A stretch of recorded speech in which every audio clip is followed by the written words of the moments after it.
দাওয়াত খাওয়া এবং দাওয়াত খাওয়ানো দুটোই কিন্তু আল্লাহর নেয়ামত আমার যেটা মনে হয়। আর দাওয়াত খেতেও যেমন আমি ভালোবাসি, দাওয়াত খাওয়াতেও আমি সেরকম ভালোবাসি। দেখা যায় কিছুদিন পর পরেই কোনো কারণ ছাড়াই আমি আমার বাসায় পার্টি অ্যারেঞ্জ করি, সবার সাথে একসাথে হই।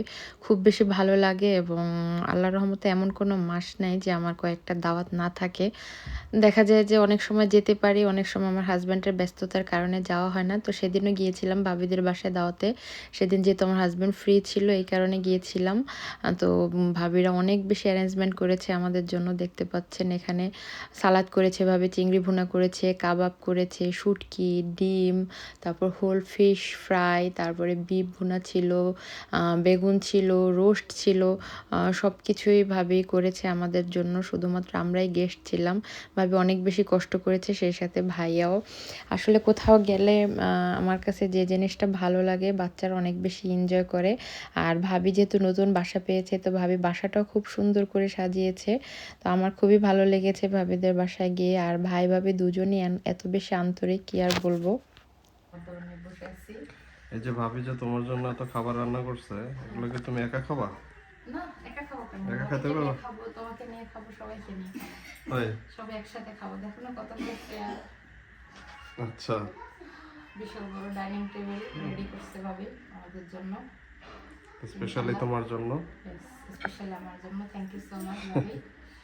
সামনাসামনি তো বলি, আবার ভিডিওতেও বলি। তো এখন আমরা খাওয়া দাওয়া করবো। দুপুরের লাঞ্চে আজকে আসছি আমরা ভাবিদের বাসায়।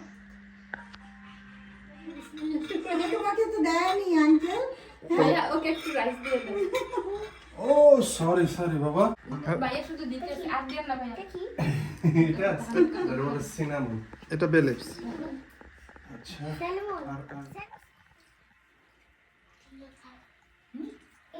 তাহলে আজকে প্রথম একা একা খাইতেছে, ফার্স্ট টাইম লাইফে, তাও আবার আন্টির বাসায়, তাই না? তাহলে একা খেতে বসছে, সবসময় তাহাকে খাইয়ে দেওয়া হয়। আজকে একা কেন বসছো? বলো।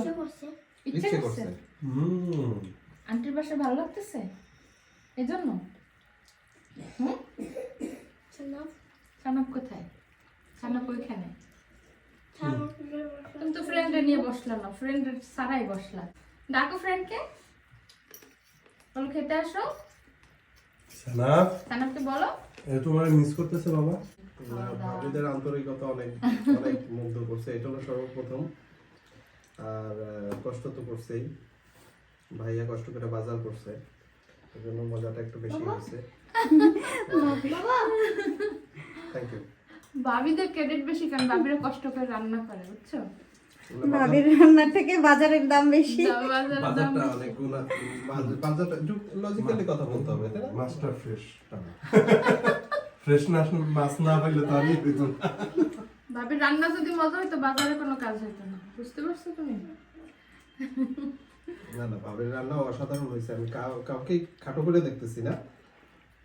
বিষয়টা হচ্ছে যে আমি যদি বাজারের গুরুত্বটা না দেই, প্রথমে বাজারের গুরুত্ব, তাহান আন্টি বাবা, পরে আসে রান্নার গুরুত্ব। তাহান আন্টিকে থ্যাংক ইউ বলছি, তাই না?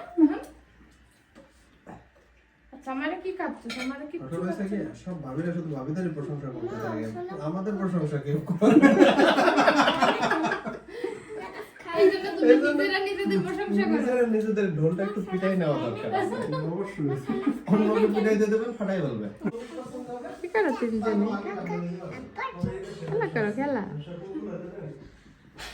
তিনজনে দুষ্টামি করতেছে। হ্যাঁ, খাওয়া দাওয়া শেষ করে সবাই মিলে অনেকক্ষণ বসে আড্ডা দিলাম। এরপর ভাবি আবার ডেজার্ট টেবিলে দিয়ে দিয়েছে। ডেজার্টে হচ্ছে পুডিং ছিল, মিষ্টি ছিল, তারপরে ভাবির হাতের ফিরনি ছিল, তারপরে ফ্রুট ছিল অনেক টাইপের। এই যে আমাদের বাচ্চাগুলো ডেজার্ট খাচ্ছে, তাইবার তো পুডিং অনেক বেশি পছন্দ। আর তাইবার এই যে ড্রেসটা, এটা ওর সাইদ চাচা গিফট করেছে বাংলাদেশ থেকে, খুবই সুন্দর হয়েছে ড্রেসটা। আর এই তো ভাবিদের বাসায় যখন গিয়েছিলাম ভাবি আমাকেও একটা ড্রেস গিফট করেছিল। থ্যাংক ইউ সো মাচ ভাবি আপনাকে। তো আমরা সবাই বসে এখন চায়ের আড্ডা দিচ্ছি আর ডেজার্ট খাচ্ছি। আশা করছি আজকের ভিডিওটা ভালো লাগবে। সবার সাথে নতুন ভিডিও নিয়ে আবার হাজির হবে। সবাইকে আল্লাহ হাফেজ।